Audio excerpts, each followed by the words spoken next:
আসসালামু আলাইকুম। Audio story by জুয়া মিনে আজকে পড়ছি স্টিফেন হকিংস লিখিত মাই ব্রিফ হিস্ট্রি বইটি। আজকে পড়ছি এর দ্বিতীয় পর্ব। এক স্নাতক শিক্ষার্থী হিসেবে 1962 সালের অক্টোবরে কেমব্রিজে এসেছিলাম আমি। সেকালের সবচেয়ে বিখ্যাত ব্রিটিশ জ্যোতির্বিদ ফ্রেড হয়েলের সঙ্গে গবেষণা করার ইচ্ছায় সেখানে আবেদন করলাম। তিনি ছিলেন স্টেডি স্টেট থিওরি বা স্থিতিশীল মহাবিশ্ব তত্ত্বের প্রধানতম সমর্থক। তাকে জ্যোতির্বিদ বললাম কারণ কসমোলজি বা বিশ্ব সৃষ্টি তত্ত্ব তখনও কোনো গ্রহণযোগ্য ক্ষেত্র হিসেবে প্রতিষ্ঠিত হয়নি। কিন্তু ঠিক এ বিষয়েই গবেষণা করার ইচ্ছা ছিল আমার। ফ্রেড হয়েলের ছাত্র জয়ন্ত নার্লিকারের সঙ্গে এক সামার কোর্সে অংশ নেওয়ার পর এ ব্যাপারে আমার আগ্রহ আরও বেড়ে গিয়েছিল। তখন হয়েলের অধীনে যথেষ্ট সংখ্যক শিক্ষার্থী ছিল, কাজেই অত্যন্ত হতাশ করে ড্যানিস সায়ামার অধীনে দেওয়া হয় আমাকে, অথচ আমি তার নাম আগে কখনো শুনিনি। অবশ্য তাতে আমার জন্য একদিক দিয়ে হয়তো ভালোই হয়েছিল, কারণ হয়েল খুব বেশি বাইরে থাকতেন, এমনকি তার খুব একটা নজরেও পড়তাম না আমি। অন্যদিকে সায়ামাকে সবসময়ই কাছে পাওয়া যেত এবং তার সঙ্গে কথাও বলা যেত সহজেই। তবে তার অনেক ধারণার সঙ্গেই একমত ছিলাম না, বিশেষ করে ম্যাকের নীতির বিষয়ে। এই নীতি অনুযায়ী বস্তুর জড়তার পেছনে মহাবিশ্বের অন্যান্য সব বস্তুর প্রভাব দায়ী। তবে এ বিষয়ে দুজনের ভিন্ন মতই আমার নিজস্ব ধারণা বিকাশে উদ্দীপনা জুগিয়েছিল। যখন গবেষণা শুরু করি তখন দুটি ক্ষেত্রকে সবচেয়ে রোমাঞ্চকর মনে হয়েছিল। সেগুলো হলো বিশ্ব সৃষ্টি তত্ত্ব ও মৌলিক কণা পদার্থবিদ্যা। দ্বিতীয়টি ছিল বেশ সক্রিয় আর দ্রুত পরিবর্তনশীল একটি ক্ষেত্র। এটি আমার মনকে সবচেয়ে বেশি আকৃষ্ট করেছিল। অন্যদিকে বিশ্ব সৃষ্টি তত্ত্ব ও সাধারণ আপেক্ষিকতা সেই 1930-এর দশকেই আটকে গিয়েছিল। এ বিষয়ে 20 শতকের অন্যতম সেরা পদার্থবিদ নোবেল বিজয়ী রিচার্ড ফাইনম্যানের একটি কথা স্মরণযোগ্য।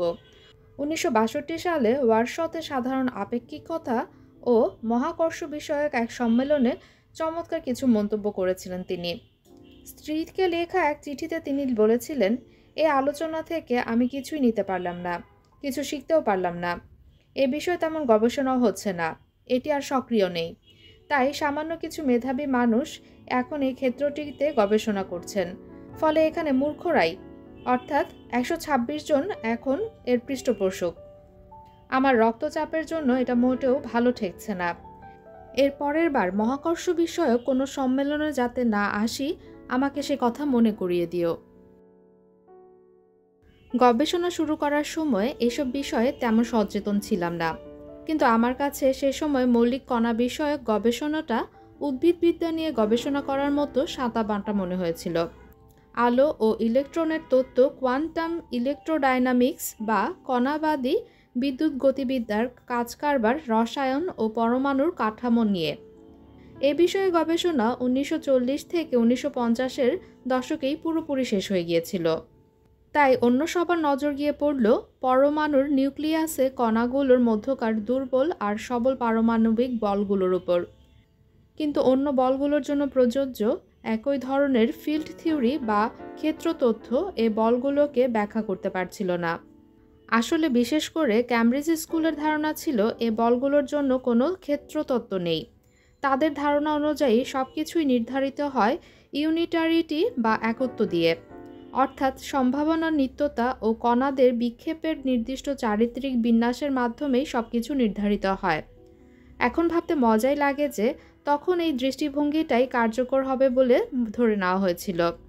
আমার এখনও মনে আছে, দুর্বল পারমাণবিক বলের জন্য একীভূত ক্ষেত্রতত্ত্বের প্রথম প্রচেষ্টাকে কিভাবে তাচ্ছিল্য করা হয়েছিল, অথচ পরে সেটাই প্রতিষ্ঠিত হয়েছিল। অন্যদিকে বিশ্লেষণী এস ম্যাট্রিক্স নিয়ে গবেষণার কথা এখন বিস্তৃত প্রায়। আমি খুবই খুশি হয়েছি যে মৌলিক কণা নিয়ে তখন কোনো গবেষণা শুরু করিনি, তাহলে আমার তখনকার কোনো কাজই এখন আর টিকে থাকতো না। অন্যদিকে বিশ্ব সৃষ্টি তত্ত্ব ও মহাকর্ষ তখন ছিল অবহেলিত এক ক্ষেত্র। সে সময় এটি বিকশিত হওয়ার জন্য বেশ পরিপক্ক হয়ে উঠেছিল।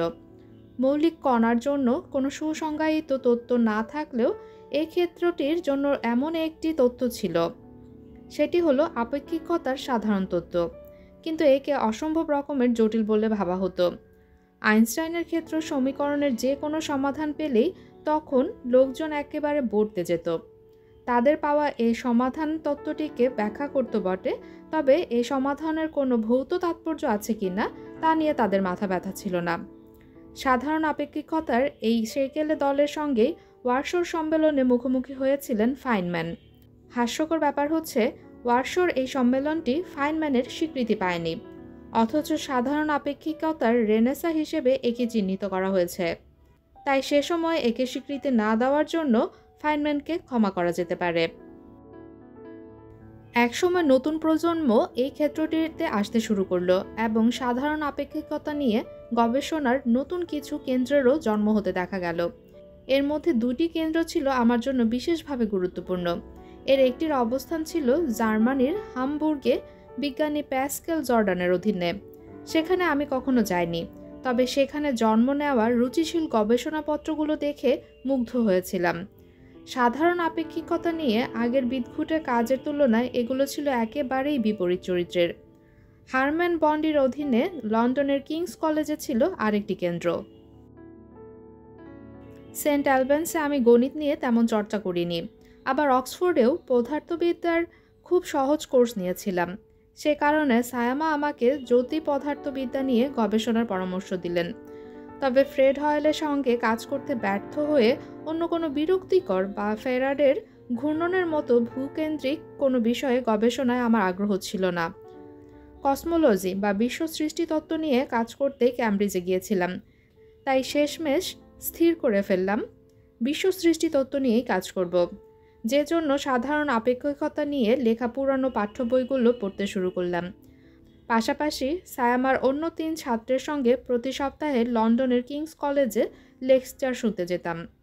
এভাবে আমি এই সংক্রান্ত শব্দ ও সমীকরণগুলো বুঝতে পারলেও বিষয়টিতে সত্যিকারের কোনো অনুভূতি পেতাম না। আমাকে হুইলার ফাইনম্যানের তথাকথিত বিদ্যুৎ তত্ত্বের সঙ্গে পরিচয় করিয়ে দিয়েছিলেন সায়ামা। এর ভাষ্য হল বিদ্যুৎ ও চুম্বক সময় প্রতিসাম্য। কোনো ল্যাম্পে সুইচ অন করা হলে তা মহাবিশ্বের অন্য সব বস্তুর প্রভাবের ফল। এ কারণে আলোক তরঙ্গ অসীম থেকে ল্যাম্পের ভেতরে আসা এবং তার ভেতরেই শেষ হওয়ার বদলে ল্যাম্প থেকে বাইরে ছড়িয়ে পড়ে। হুইলার ফাইনম্যানের বিদ্যুৎ তত্ত্ব কার্যকর হতে ল্যাম্পের বাইরে থেকে আসা সব আলো মহাবিশ্বের অন্য বস্তুতে শোষিত হওয়া দরকার। এটি কেবল বস্তুর ঘনত্ব সর্বদা ধ্রুব থাকা স্থিতিশীল মহাবিশ্বেই ঘটা সম্ভব। তবে মহাবিস্ফোরণের মাধ্যমে সৃষ্ট একটি মহাবিশ্বে এটা ঘটা সম্ভব নয়, কারণ মহাবিশ্ব যতই প্রসারিত হতে থাকবে তার ঘনত্ব ততই কমতে থাকবে। কাজে কোনো প্রমাণের প্রয়োজন হলে দাবি করা হতো যে আমরা যে একটি স্থিতিশীল মহাবিশ্বে বাস করি এটি তারই আরেকটি প্রমাণ। এটি সময়ের তীরের ব্যাখ্যা করতে পারে বলে ধারণা করা হতো। এরকম মতের কারণ হলো বিশৃঙ্খলা ক্রমে বাড়ছে এবং আমরা কেন ভবিষ্যৎ নয় অতীত মনে করতে পারি। কর্নেল ইউনিভার্সিটিতে 1963 সালে হুইলার ফাইনম্যানের বিদ্যুৎ ও সময়ের তীর বিষয়ক একটি সম্মেলন আয়োজন করা হয়েছিল। সময়ের তীর সম্পর্কে কিছু আজগুবি প্রস্তাব ফাইনম্যানের কাছে এতই বিরক্তিকর মনে হয়েছিল যে ওই সভার কার্যবিবরণীতে নিজের নাম রাখতে অস্বীকার করেন তিনি। তাই তাকে মিস্টার এক্স হিসেবে উল্লেখ করা হয়েছিল। তবু মিস্টার এক্সের পরিচয় সবাই জানত। একসময় আবিষ্কার করলাম হয়েল এবং নার্লিকার ততদিনে একটি প্রসারণশীল মহাবিশ্বের জন্য হুইলার ফাইনম্যানের বিদ্যুৎ তত্ত্ব নিয়ে কাজ শুরু করেছেন।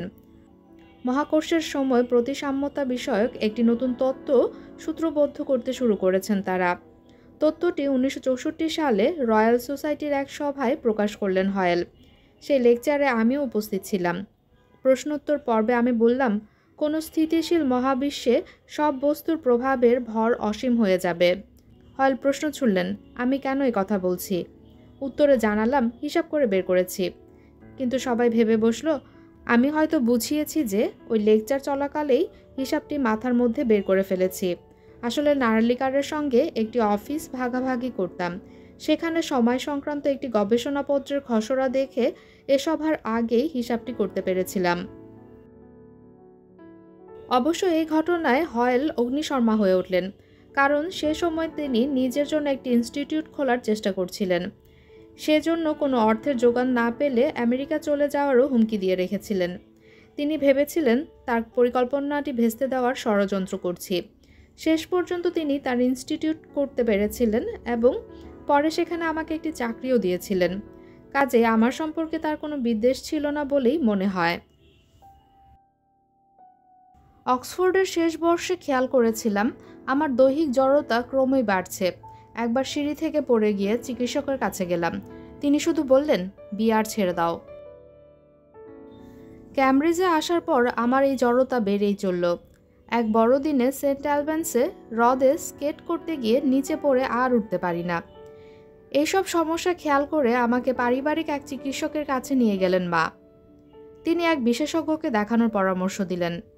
আমার 21তম জন্মদিনের কিছুদিন পরই পরীক্ষা নিরীক্ষার জন্য হাসপাতালে যেতে হলো আমাকে। বিভিন্ন রকম পরীক্ষার জন্য সেখানে প্রায় 2 সপ্তাহ থাকতে হলো। তারা ইলেকট্রোড ঢুকিয়ে আমার হাতের পেশির নমুনাও নিয়েছিল। আবার আমার মেরুদণ্ডে কিছু তেজস্ক্রিয় তরল ঢুকিয়ে বিছানার এপাশ ওপাশ করে এক্স-রের মাধ্যমে সেগুলোর উঠানামা দেখা হলো। সব পরীক্ষা শেষে আমার কি হয়েছে আমাকে তার কিছুই বলল না তারা। শুধু এটুকুই জানানো হলো আমার মাল্টিপল স্ক্লেরোসিস হয়নি এবং বিরল কোনো রোগে ভুগছি আমি। বুঝতে পারলাম তারা এটা আরও ভয়াবহ কোনো পর্যায়ে যাবে বলে আশঙ্কা করছে। আর সেটি হলে তখন আমাকে ভিটামিন দেওয়া ছাড়া তাদের কিছুই করার থাকবে না। স্পষ্টই বুঝতে পারছিলাম একসময় ভিটামিনেও কোনো কাজ করবে না বলেই তারা আশঙ্কা করছে। এ বিষয়ে বিস্তারিত আর কিছুই জিজ্ঞেস করিনি, কারণ নিশ্চিত ছিলাম তাদের কাছে বলার মতো কোনো সুসংবাদ ছিল না। আমার এক দুরারোগ্য অসুখ হয়েছে, যেটি আমাকে কয়েক বছরের মধ্যে মেরে ফেলতে পারবে জেনে বেশ আঘাত পেয়েছিলাম। আমার ভাগ্যে এমন ঘটনা কিভাবে ঘটল? হাসপাতালে থাকার সময় আমার উল্টো পাশে এক ছেলেকে লিউকেমিয়ায় মারা যেতে দেখেছিলাম। একেবারে চোখের সামনে এমন ঘটনা মোটেও সুখকর ছিল না।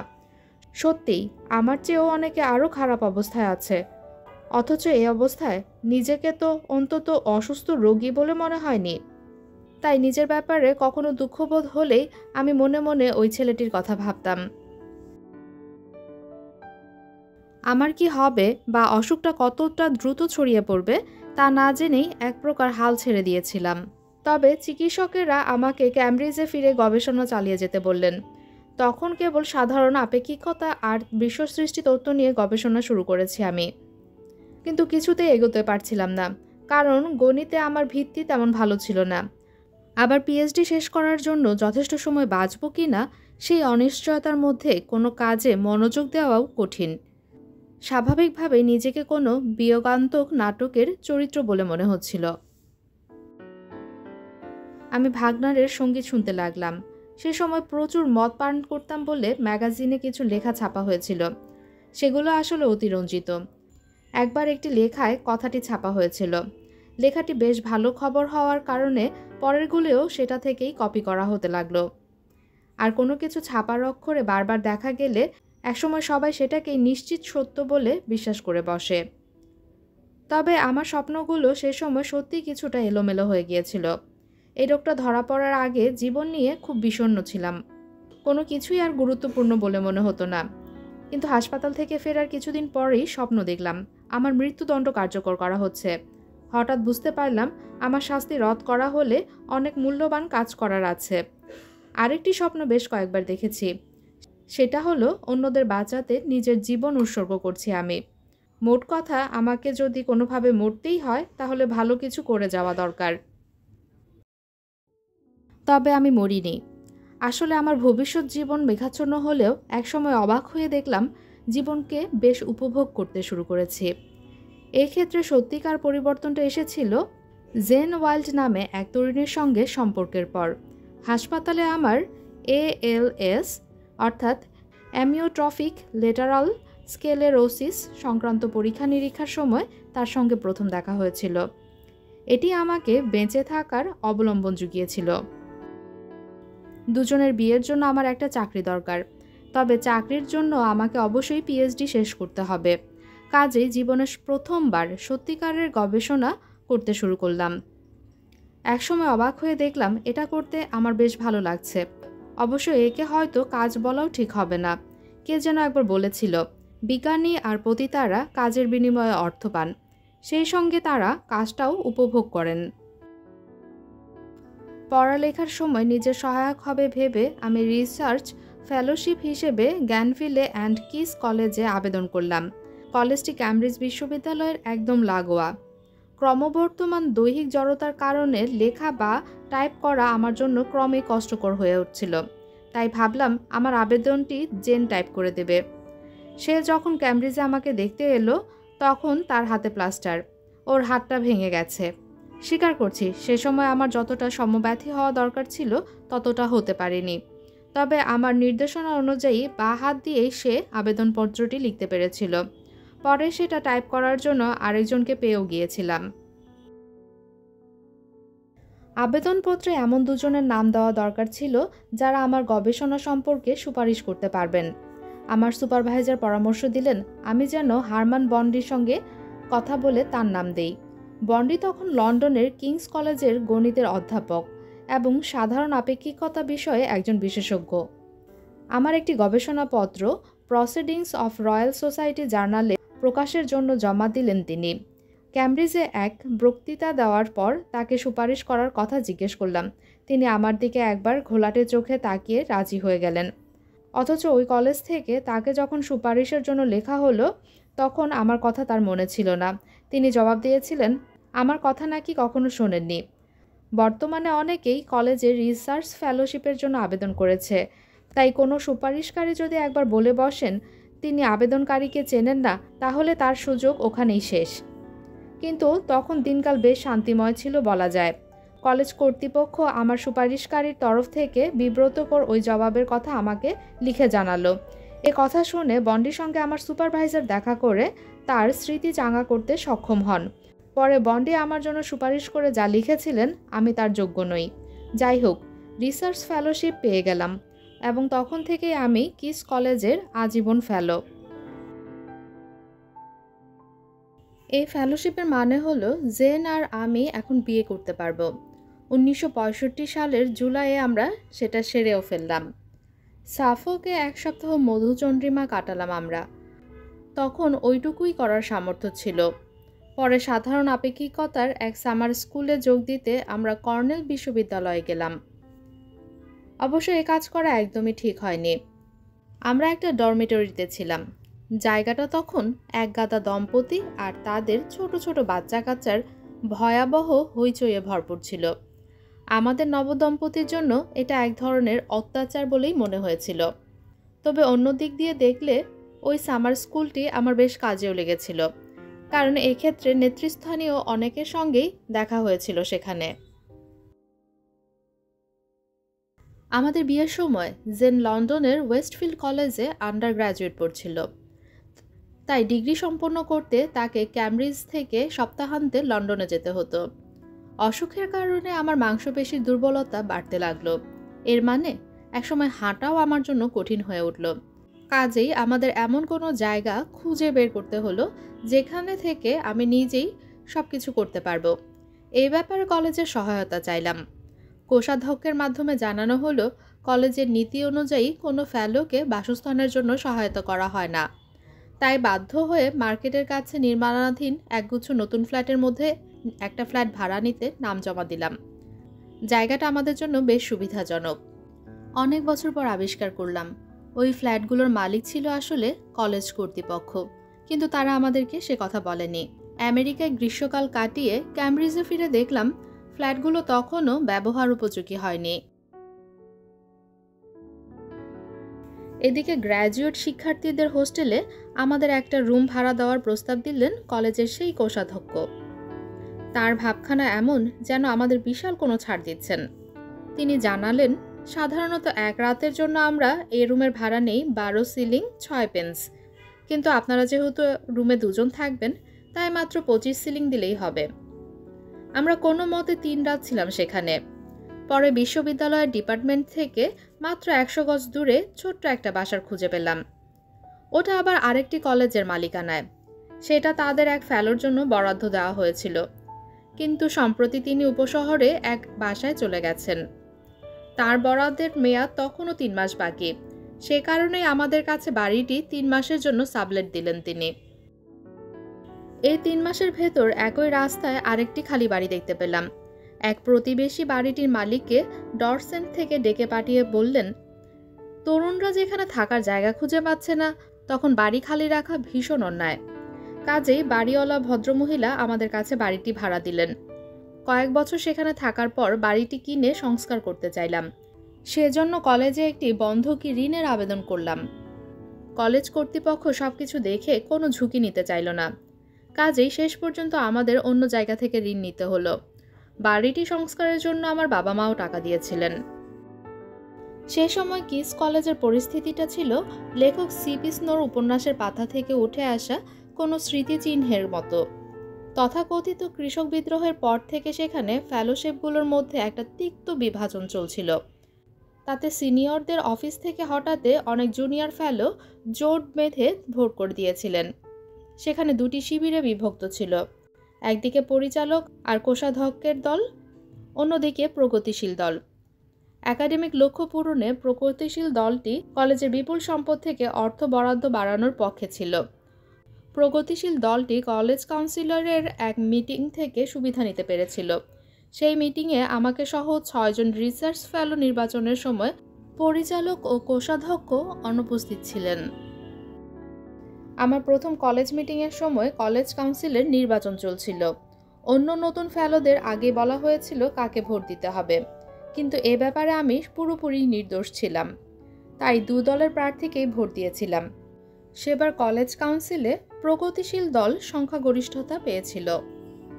সে কারণে পরিচালক স্যার নেভিল মট, যিনি পরে কনভেন্সড ম্যাটার ফিজিক্স বা ঘনীভূত বস্তুর পদার্থবিজ্ঞানের জন্য নোবেল পুরস্কার পেয়েছিলেন, রেগে মেগে পদত্যাগ করে বসেন।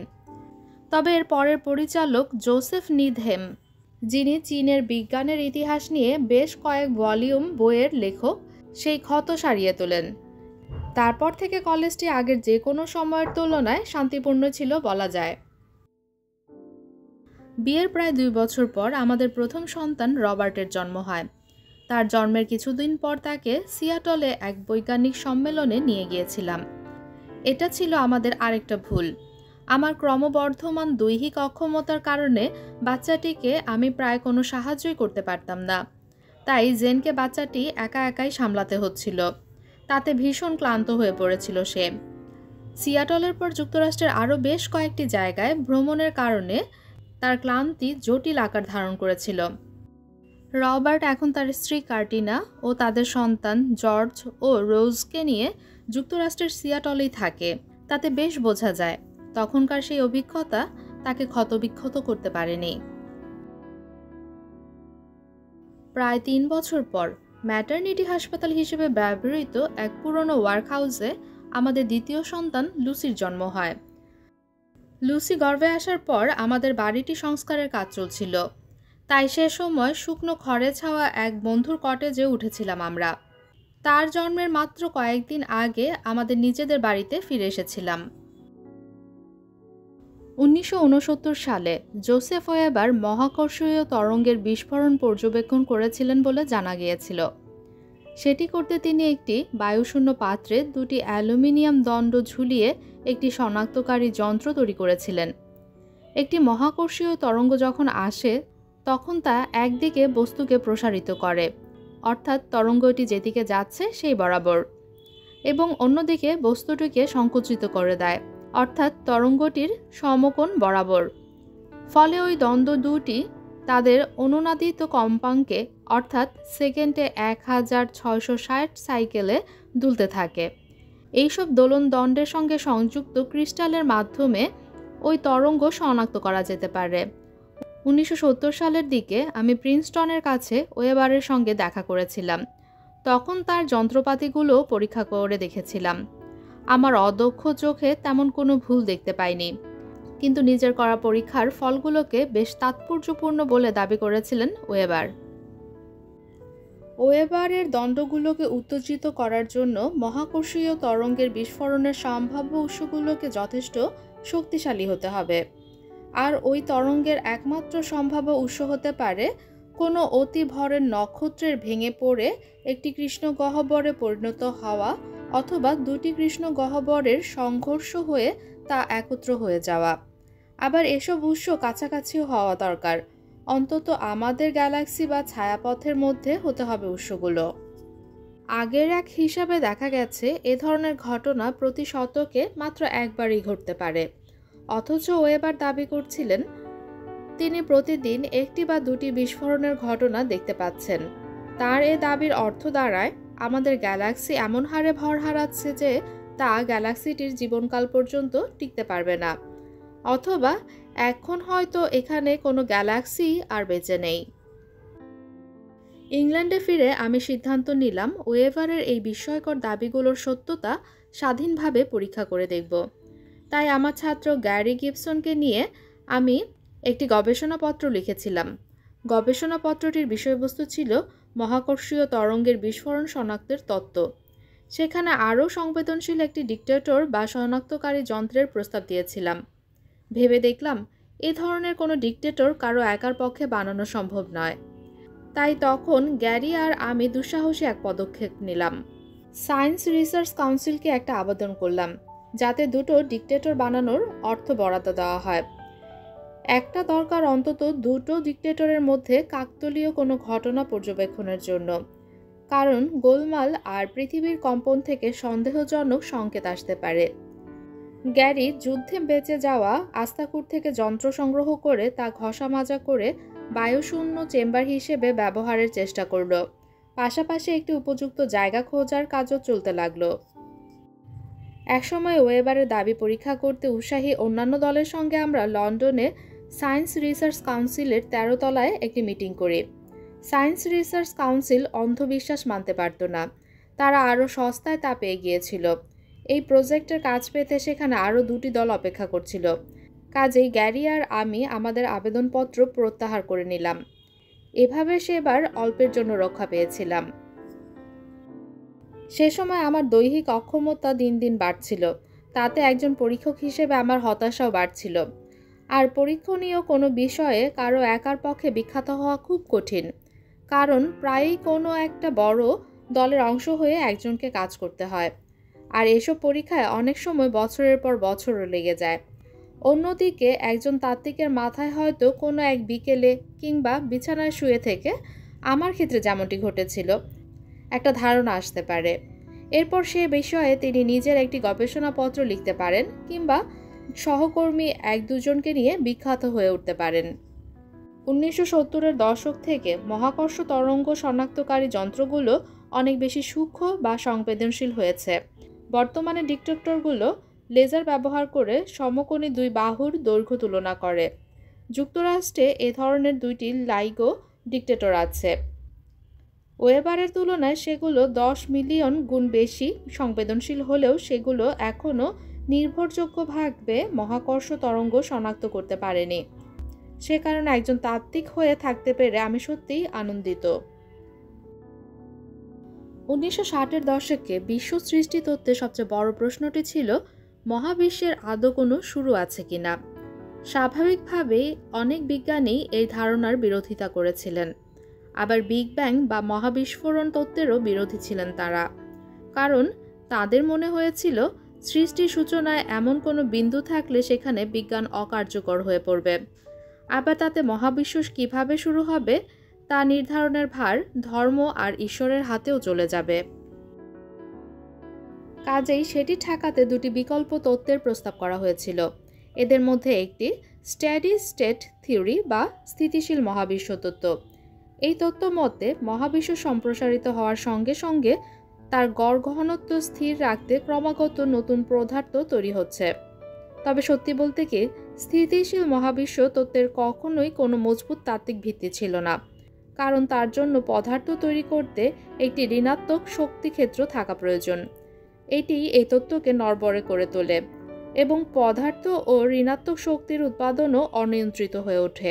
তারপরেও পর্যবেক্ষণ ও পরীক্ষা করে দেখার মতো কিছু সুনির্দিষ্ট ভবিষ্যৎবাণী করার ক্ষেত্রে এই তত্ত্বটির বেশ ভালো যোগ্যতা ছিল। 1963 সালে স্থিতিশীল মহাবিশ্ব তত্ত্বটি বেশ সমস্যার মুখে পড়ে। ক্যাভেন্ডিশ ল্যাবরেটরিতে মার্টিন রাইলের রেডিও অ্যাস্ট্রোনমি দল অস্পষ্ট বেতার উৎসগুলোর একটি জরিপ চালিয়েছিলেন। জরিপে তারা দেখতে পেল এই বেতার উৎসগুলো মহাকাশ জুড়ে পুরোপুরি সুষমভাবে বিন্যস্ত। এই ফলাফল ইঙ্গিত করে যে ওই উৎসগুলো সম্ভবত আমাদের গ্যালাক্সির বাইরেও কোথাও অবস্থিত, কারণ তা না হলে সেগুলো মিল্কওয়ে গ্যালাক্সি বরাবর ঘনীভূত হতো। তবে রেখাচিত্রে উৎসগুলোর সংখ্যার বিপরীতে উৎসগুলোর শক্তিমত্তা স্থিতিশীল মহাবিশ্ব তত্ত্বের ভবিষ্যৎবাণীর সঙ্গে মিলল না। সেখানে অনেক বেশি অস্পষ্ট উৎস পাওয়া গেল। এটি ইঙ্গিত করল যে উৎসগুলোর ঘনত্ব অতীতে আরও অনেক বেশি ছিল। এই ঘটনার পরেও হয়েল আর তার সমর্থকেরা ক্রমাগত এই পর্যবেক্ষণের জন্য একের পর এক কৌশলী সব ব্যাখ্যা দিয়ে যাচ্ছিলেন। কিন্তু 1965 সালে একটি অস্পষ্ট মাইক্রোওয়েভ বিকিরণের পটভূমি আবিষ্কারের ঘটনা স্থিতিশীল মহাবিশ্ব তত্ত্বটির কফিনের শেষ প্যারেক ঢুকিয়ে দেয়। এটি মাইক্রোওয়েভ ওভেনের মাইক্রোওয়েভের মতোই, তবে এদের তাপমাত্রা অনেক কম, যার পরিমাণ মাত্র 27 কেলভিন, অর্থাৎ পরম শূন্য তাপমাত্রার সামান্য উপরে। স্থিতিশীল মহাবিশ্ব তত্ত্বে এই বিকিরণকে একেবারেই গোনায় ধরা হয়নি। অবশ্য হয়েল আর নার্লিকার তা করার জন্য পাগলের মতো চেষ্টা করেছিলেন। হয়েলের ছাত্র না হওয়ায় আসলে আমার জন্য একদিক থেকে ভালোই হয়েছিল, কারণ তাহলে স্থিতিশীল মহাবিশ্ব তত্ত্বটিকে টিকিয়ে রাখার জন্য আমাকেও লড়াই চালিয়ে যেতে হতো। মাইক্রোওয়েভ ব্যাকগ্রাউন্ড রেডিয়েশন বা অতি ক্ষুদ্র তরঙ্গের পটভূমি বিকিরণ ইঙ্গিত করে যে অতীতের ঘনীভূত অবস্থায় এই মহাবিশ্ব ছিল অতি উত্তপ্ত। তবে এটি প্রমাণ করে না যে এই অবস্থাটাই মহাবিশ্বের সূচনা বিন্দু। অনেকে হয়তো কল্পনা করতে পারেন মহাবিশ্ব আগের কোনো সংকুচিত অবস্থায় ছিল এবং সেটি সংকোচন থেকে হঠাৎ লাফিয়ে ওঠে, অর্থাৎ বাউন্স করে এখন একটি উচ্চ ও সসীম ঘনত্বে প্রসারিত হচ্ছে। এটাই সত্যি কি না তা আসলে একটা মৌলিক প্রশ্ন। আমার পিএইচডির থিসিস শেষ করার জন্য এই প্রশ্নের উত্তর পাওয়া দরকার হয়েছিল। মহাকর্ষ বস্তুদের একত্র করতে কাছে টানে, অন্যদিকে ঘূর্ণন তাদের পরস্পর থেকে দূরে ঠেলে দেয়। তাই আমার প্রথম প্রশ্নটি ছিল, ঘূর্ণন কি মহাবিশ্বের বাউন্স বা লাফিয়ে ওঠার কারণ হতে পারে? জর্জ অ্যালিসকে সঙ্গে নিয়ে আমি প্রমাণ দেখাতে সক্ষম হলাম যে মহাবিশ্ব স্থানিকভাবে সমতত্ত্ব হলেও, অর্থাৎ স্থানের প্রতিটি বিন্দুতে যদি এটি একই হয়, এই প্রশ্নের উত্তর হবে না। এদিকে দুজন রুশ বিজ্ঞানী ইভজেনি লিপশিজ ও আইজাক খালাতনিকভ অন্য দাবি করে বসলেন। দাবিটি ছিল ঘনত্ব সসীম থাকলে যথাযথ প্রতিসম ছাড়াই একটি সাধারণ সংকোচন সবসময় কোনো লাফিয়ে ওঠার দিকে নিয়ে যাবে বলে তাদের কাছে প্রমাণ আছে। এই ফলাফল মার্কস লেনিনবাদী দান্তিক বস্তুবাদের জন্য খুবই সুবিধাজনক হয়েছিল, কারণ এতে মহাবিশ্বের সৃষ্টি সংক্রান্ত বিব্রতিকর প্রশ্নগুলো এড়িয়ে যাওয়া সম্ভব হয়েছিল। কাজেই এটি সোভিয়েত বিজ্ঞানীদের জন্য নির্ভরযোগ্য একটি প্রবন্ধে পরিণত হয়েছিল।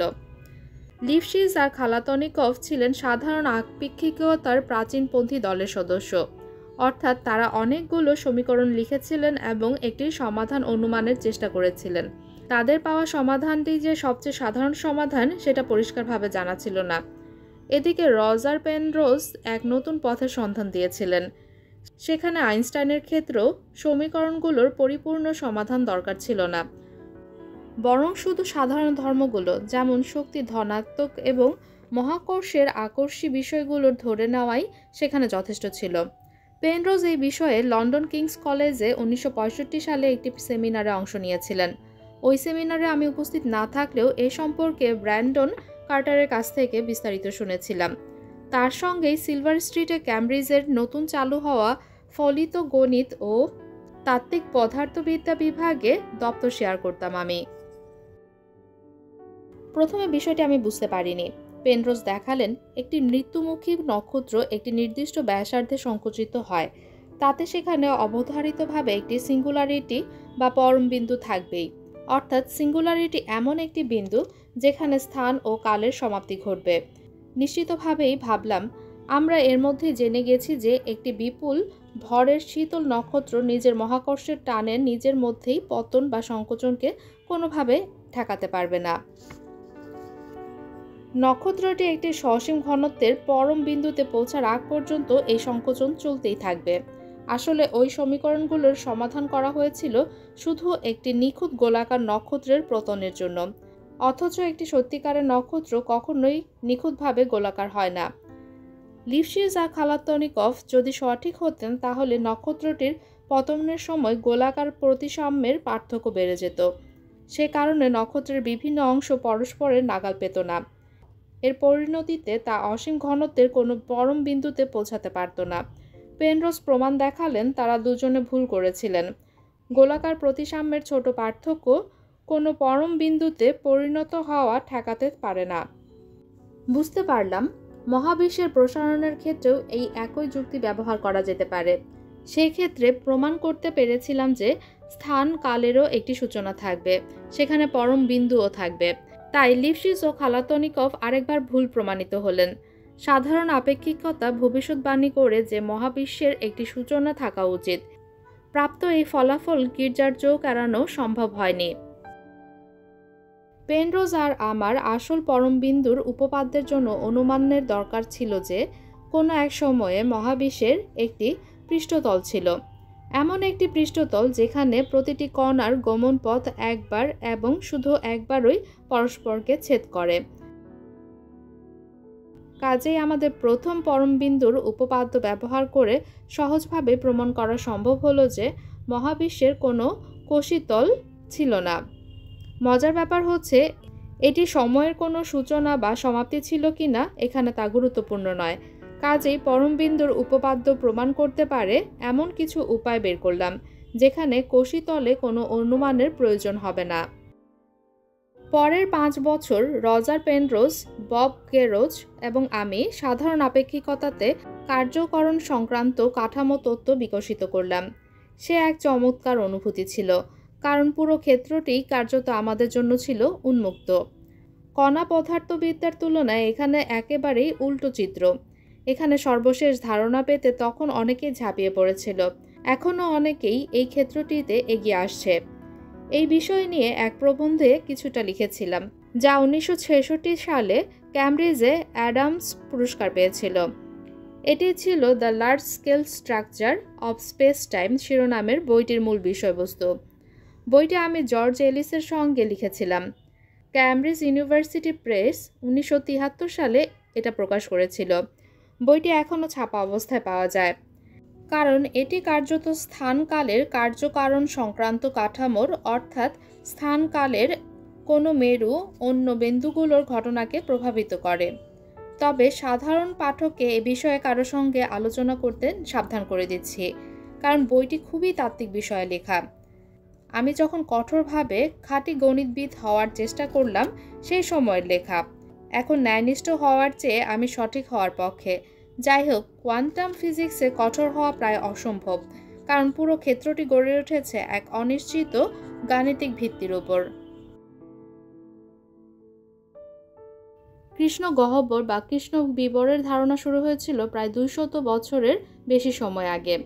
1783 সালে ক্যামব্রিজ ডন জন মিশেল ডার্ক স্টার নামের একটি গবেষণাপত্র প্রকাশ করেছিলেন philosophical transaction of royal society of লন্ডনে।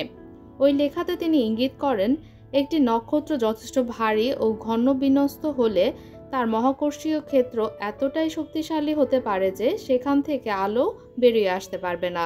নক্ষত্রটির পৃষ্ঠতল থেকে কোনো আলো নিঃসৃত হলেও তা বেশি দূর যাওয়ার আগেই নক্ষত্রটির মহাকর্ষীয় টানে আবারও পেছনে ফিরে যাবে। মিশেল প্রস্তাব করলেন এ ধরনের নক্ষত্রের সংখ্যা অনেক হতে পারে। অবশ্য এ ধরনের কোনো নক্ষত্র আমরা দেখতে পারবো না, কারণ তাদের কাছ থেকে কোনো আলোই আমাদের কাছে এসে পৌঁছাবে না। তবে তাদের মহাকর্ষীয় আকর্ষণ আমরা ঠিকই অনুভব করতে পারবো। এই ধরনের বস্তুকেই আমরা ব্ল্যাক হোল বা কৃষ্ণ গহ্বর হিসেবে জানি, কারণ তারা আসলে সেই রকমই, অর্থাৎ স্থানের মধ্যে কালো শূন্যতা। এর কয়েক বছর পর প্রায় একই ধরনের একটি ইঙ্গিত দিয়েছিলেন ফরাসি বিজ্ঞানী মার্কো লুইস দ্য ল্যাপ্লাস। অবশ্য মিশেলের গবেষণা সম্পর্কে তিনি কিছুই জানতেন না বলে ধারণা করা হয়। মজার ব্যাপার হলো, ল্যাপ্লাস তার লেখা the system of the world বইটির শুধু প্রথম ও দ্বিতীয় সংস্করণেই এ বিষয়টি যোগ করেছিলেন, অথচ পরের সংস্করণ থেকে তা তিনি বাদ দিয়েছিলেন। সম্ভবত একে নিছক পাগলাটে ধারণা বলে মনে করেছিলেন তিনি। মিশেল ও ল্যাপ্লাস দুজনেই আলোকে কণা হিসেবে ভেবে নিয়েছিলেন। অনেকটা কামানগোলার মতো, যা মহাকর্ষের প্রভাবে ক্রমেই ধীরগতির হতে থাকে এবং একসময় তা নক্ষত্রপৃষ্ঠেই ফিরে যায়। কিন্তু এটি মাইকেলসন মর্লির 1887 সালে করা পরীক্ষার সঙ্গে খাপ খায় না, কারণ তাদের পরীক্ষায় প্রমাণ পাওয়া গিয়েছিল যে আলো সবসময় একই গতিতে চলে। মহাকর্ষ আলোকে কিভাবে প্রভাবিত করে সে সম্পর্কে একটি উপযুক্ত তত্ত্ব 1915 সালের আগ পর্যন্ত পাওয়া যায়নি। সে বছরই আইনস্টাইন তার সাধারণ আপেক্ষিকতা সূত্রবদ্ধ করেছিলেন। সাধারণ আপেক্ষিকতার ব্যবহার 1939 সালে রবার্ট ওপেনহাইমার এবং তার ছাত্র জর্জ ভলকভ ও হার্টল্যান্ড স্নাইডার দেখালেন, নির্দিষ্ট সীমার চেয়ে বেশি ভরের কোনো নক্ষত্রের পারমাণবিক জ্বালানি ফুরিয়ে গেলে নিজের ওই মহাকর্ষের বিরুদ্ধে নিজের চুপসে যাওয়া ঠেকানোর মতো তার কোনো অবলম্বন থাকে না। আর ভরের এই নির্দিষ্ট সীমাটি হবে প্রায় আমাদের সূর্যের ভরের মতো। এই ভরের চেয়ে বেশি ভরের জ্বালানি শূন্য নক্ষত্ররা নিজের উপর ভেঙে পড়ে এবং কৃষ্ণগহ্বরে পরিণত হয়, আর তাদের অসীম ঘনত্বের পরম বিন্দু থাকে। অবশ্যই এটি আইনস্টাইনের নিজের তত্ত্বের ভবিষ্যৎবাণী হলেও তিনি কখনোই কৃষ্ণগহ্বর বা অসীম ঘনত্বের সংকুচিত কোনো বস্তুর ধারণা মেনে নিতে পারেননি। এরপর দ্বিতীয় বিশ্বযুদ্ধের হস্তক্ষেপে ওপেনহাইমার পারমাণবিক বোমা নিয়ে গবেষণায় মন দিলেন। যুদ্ধের পর মানুষ পারমাণবিক ও নিউক্লিয়ার ফিজিক্সে বেশি কৌতূহলী হয়ে ওঠেন। অন্যদিকে এর পরের 20 বছর ধরে মহাকর্ষীয় চুষে যাওয়া ও কৃষ্ণগহ্বর সংক্রান্ত বিষয় অবহেলায় পড়েছিল। মহাকর্ষীয় চুষে যাওয়া বিষয়ক আলোচনা আবারও জেগে উঠেছিল 1960-এর দশকের প্রথম দিকে কোয়াসার আবিষ্কারের পর। কোয়াসার হলো অনেক দূরের বস্তু যা খুব ঘনবিন্যস্ত এবং শক্তিশালী অপটিক্যাল ও বেতার তরঙ্গের উৎস। কৃষ্ণগহ্বরের মধ্যে বস্তু পড়ে যাওয়াই একমাত্র যুক্তিসঙ্গত প্রক্রিয়া। এইটি একটি অতি ক্ষুদ্র স্থানের এত বেশি শক্তি উৎপাদন করতে পারার ব্যাখ্যা দিতে পারে। সে কারণে ওপেনহাইমারের গবেষণা পুনরাবিষ্কৃত হয়েছিল। এরপর মানুষ কৃষ্ণগহ্বর তত্ত্ব নিয়ে আবারও গবেষণা করতে শুরু করেছিল। 1966 সালে ওয়ার্নার ইসরায়েল এক গুরুত্বপূর্ণ ফলাফল হাতে পেয়েছিলেন। তিনি প্রমাণ করে দেখালেন, ঘূর্ণনশীল নয়, এমন একটি পতনশীল বা চুপসে যাওয়ারত নক্ষত্রের ধ্বংসাবশেষগুলো যদি নিখুঁতভাবে গোলাকার না হয়, তাহলে তাতে বিদ্যমান পরম বিন্দুটি নগ্ন বা উন্মুক্ত হবে, অর্থাৎ পরম বিন্দুটি বাইরের দর্শকরা দেখতে পারবে। এর অর্থ দাঁড়াবে পতনশীল একটি নক্ষত্রের পরম বিন্দুতে সাধারণ আপেক্ষিকতা অকার্যকর হয়ে যাওয়া, অর্থাৎ একই সঙ্গে বাকি মহাবিশ্ব সম্পর্কে আমাদের আগাম ভবিষ্যৎ বলার ক্ষমতাও ধ্বংস হয়ে যাবে। প্রথম দিকে ইসরায়েল সহ অনেক বিজ্ঞানী ভেবেছিলেন এতে পরোক্ষভাবে এটি বোঝা যায় যে সত্যিকারের নক্ষত্র নিখুঁতভাবে গোলাকার না হওয়ার কারণে তাদের পতন উন্মুক্ত পরম বিন্দুর সৃষ্টি করবে। এর ফলে ভবিষ্যৎবাণী করার ক্ষমতাও ধ্বংস হবে। তবে এ সংক্রান্ত একটি বিকল্প ব্যাখ্যা দিয়েছিলেন রজার পেনরোজ ও জন হুইলার। সেটি হলো, অঘূর্ণনশীল একটি নক্ষত্রের মহাকর্ষীয় পতনের ধ্বংসাবশেষ দ্রুত বেগে শান্ত হয়ে একটি গোলাকার অবস্থায় এসে দাঁড়াবে। তাদের প্রস্তাব ছিল যে সেখানে একটি মহাজাগতিক সেন্সরশিপ থাকবে। এর মানে হলো প্রকৃতি নিজেই নীতিমান, আর এ কারণেই কৃষ্ণগহ্বরের পরম বিন্দু দর্শকের আড়ালে থাকবে, যা বাইরের কেউ দেখতে পারবে না। DAMPT-তে আমার অফিসের দরজায় একবার একটি বাম্পার স্টিকার লাগিয়েছিলাম। সেখানে লেখা ছিল, কৃষ্ণগহ্বর দৃষ্টিসীমার বাইরে থাকে। স্টিকারটি আমার বিভাগীয় প্রধানের কাছে এতই বিরক্তিকর মনে হয়েছিল যে তিনি কৌশলে আমাকে লুকাসিয়ান প্রফেসর পদের নির্বাচনে দাঁড় করিয়ে দিয়েছিলেন। তারপর এর ভিত্তিতে আমাকে আগের চেয়ে ভালো একটি অফিস কক্ষে সরিয়ে দেন। পরে আমার পুরনো অফিস কক্ষের দরজায় লাগানো সেই আপত্তিকর নোটিশটি নিজ হাতে ছিঁড়ে ফেলেন তিনি। কৃষ্ণগহ্বর নিয়ে আমার কাজে শুরু হয়েছিল 1970 সালের এক ইউরেকা মুহূর্তে। আমার মেয়ে লুসির জন্মের মাত্র কয়েকদিন পরের ঘটনা। বিছানায় শুতে যাওয়ার সময় হঠাৎ বুঝতে পারলাম কৃষ্ণগহ্বরে আমি কার্যকারণ কাঠামো তত্ত্ব ব্যবহার করতে পারি। এই তত্ত্বটি পরমবিন্দুর উপপাদ্যের জন্য গড়ে তুলেছিলাম, বিশেষ করে ঘটনা দিগন্তের ক্ষেত্রফল, অর্থাৎ কৃষ্ণগহ্বরের সীমানা সবসময়ই বাড়তে থাকবে। দুটি কৃষ্ণগহ্বর যখন পরস্পরের সঙ্গে সংঘর্ষের মুখে পড়বে ও একত্র হয়ে যাবে, তখন চূড়ান্ত কৃষ্ণগহ্বরের ক্ষেত্রফল আগের দুটি কৃষ্ণগহ্বরের ক্ষেত্রফলের যোগফলের চেয়ে বেশি হবে। এটি সহ আরও কিছু ধর্ম জিম বার্ডিন, বার্ডান কার্টার ও আমি আবিষ্কার করেছিলাম। এই আবিষ্কার এটি ইঙ্গিত করে যে এই ক্ষেত্রফল হচ্ছে কৃষ্ণগহ্বরের এনট্রপির মতো। একটি কৃষ্ণগহ্বরের বাইরের অবস্থার জন্য তার ভেতরে একই রকম কতগুলো অবস্থা বিদ্যমান, এটি তার পরিমাপক হতে পারে। কিন্তু ক্ষেত্রফলটি আসলে এনট্রপি হতে পারে না, কারণ কৃষ্ণগহ্বরে যদি এনট্রপি থাকে তাহলে তাদের একটি তাপমাত্রাও থাকতে হবে, আর তাতে কৃষ্ণগহ্বর উত্তপ্ত বস্তুর মতো উজ্জ্বলতা ছড়াতে থাকবে। সবার ধারণা কৃষ্ণগহ্বর পুরোপুরি কালো এবং কৃষ্ণগহ্বরের থেকে কোনো আলো বা অন্য কোনো কিছু বেরোয় আসতে পারে না। কৃষ্ণগহ্বর নিয়ে লেস হোচেস সামার স্কুলে 1972 সালে উত্তেজনার চরম মুহূর্তে পৌঁছেছিল। সে সময় আমরা কৃষ্ণগহ্বর সংক্রান্ত প্রধান সমস্যাগুলোর অধিকাংশই সমাধান করে ফেলেছিলাম। বিশেষ করে ডেভিড রবিনসন ও আমি নো হেয়ার থিওরেম প্রমাণ করেছিলাম। এই উপপাদ্য মতে একটি কৃষ্ণগহ্বর এমন একটি অবস্থায় স্থির হবে যাকে শুধু দুটি সংখ্যা দিয়ে চিহ্নিত করা যায়। সেই দুটি বৈশিষ্ট্য হল ভর আর ঘূর্ণন। এই উপপাদ্য আবারও ইঙ্গিত করে যে কৃষ্ণগহ্বরের এনট্রপি আছে, কারণ বিভিন্ন নক্ষত্র নিজের উপর ভেঙে পড়ে একই ভর আর ঘূর্ণনের কৃষ্ণগহ্বর তৈরি করতে পারে। কৃষ্ণগহ্বরের পর্যবেক্ষণগত কোনো প্রত্যক্ষ প্রমাণ পাওয়ার আগেই এইসব তথ্য বিকশিত হয়েছিল। ফাইনম্যান একবার বলেছিলেন, পরীক্ষা নিরীক্ষার মাধ্যমে কোনো সক্রিয় গবেষণা ক্ষেত্র পরিচালনা করা উচিত, কিন্তু এই ঘটনার মাধ্যমে প্রমাণিত হয়েছিল যে তার এই বক্তব্য সঠিক নয়। তবে একটি সমস্যার কখনো সমাধান পাওয়া যায়নি, সেটি হলো কসমিক সেন্সরশিপ হাইপোথিসিসের প্রমাণ। অবশ্য একে ভুল প্রমাণ করার জন্য অনেকবার চেষ্টা করা হলেও শেষ পর্যন্ত তা ব্যর্থ হয়। কৃষ্ণগহ্বর নিয়ে সব গবেষণায় এটি মৌলিক ভিত্তি, তাই এটি যাতে সত্য হয় সে ব্যাপারে প্রবলভাবে আগ্রহী ছিলাম। এই সমস্যার ফলাফল নিয়ে কিপ থর্ন ও জন প্রেস্কিলের সঙ্গে একটি বাজি ধরেছিলাম। বাজিতে আমার পক্ষে জেতা খুবই কঠিন ছিল, তবে কেউ যদি উন্মুক্ত পরমবিন্দুর কোনো বিপরীত উদাহরণ খুঁজে পায় তাহলে আমার জন্য হেরে যাওয়ার আশঙ্কাও ছিল যথেষ্ট। আসলে আমি এই বাজির আগের সংস্করণে হেরে গিয়েছিলাম, কারণ শব্দ ব্যবহারে যথেষ্ট সতর্ক ছিলাম না।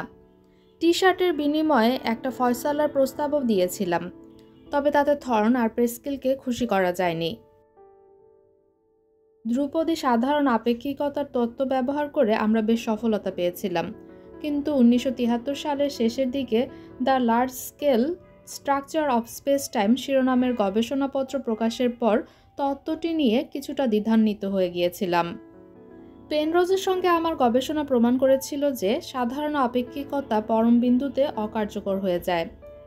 কাজেই পরের অনিবার্য পদক্ষেপটি ছিল বড় পরিসরের জন্য প্রযোজ্য সাধারণ আপেক্ষিকতা তত্ত্ব এবং খুবই ক্ষুদ্র পরিসরের জন্য প্রযোজ্য কোয়ান্টাম তত্ত্বের মধ্যে একটা মেলবন্ধন ঘটানো। কোয়ান্টাম তত্ত্ব বিষয়ে আমার আগের কোনো অভিজ্ঞতা ছিল না, আর সে সময় পরমবিন্দু সংক্রান্ত সমস্যাটিকে খুবই কঠিন বলেই মনে হচ্ছিল। কাজেই প্রস্তুতিমূলক চর্চা হিসাবে কোয়ান্টাম তত্ত্ব অনুযায়ী একটি কৃষ্ণগহ্বরের কাছে কণা ও ক্ষেত্রগুলো কিভাবে পরিচালিত হবে তাই নিয়ে ভাবতে লাগলাম। ভেবে অবাক হলাম, এমন কোনো পরমাণু কি পাওয়া সম্ভব যার নিউক্লিয়াসেই হবে আদিম মহাবিশ্বে গঠিত ক্ষুদ্রতম আদিম কৃষ্ণগহ্বর? এই প্রশ্নের উত্তর পেতে একটি কৃষ্ণগহ্বরে কোয়ান্টাম ক্ষেত্র কিভাবে বিক্ষিপ্তভাবে ছড়িয়ে থাকে তা নিয়ে গবেষণা করতে লাগলাম। আশা করছিলাম একটি ঘটনার তরঙ্গের অংশ শোষিত হবে এবং বাকিটা বিক্ষিপ্তভাবে ছড়িয়ে পড়বে, কিন্তু ভীষণ অবাক হয়ে আবিষ্কার করলাম কৃষ্ণগহ্বর থেকেও নিঃসরণ হয়ে থাকতে পারে।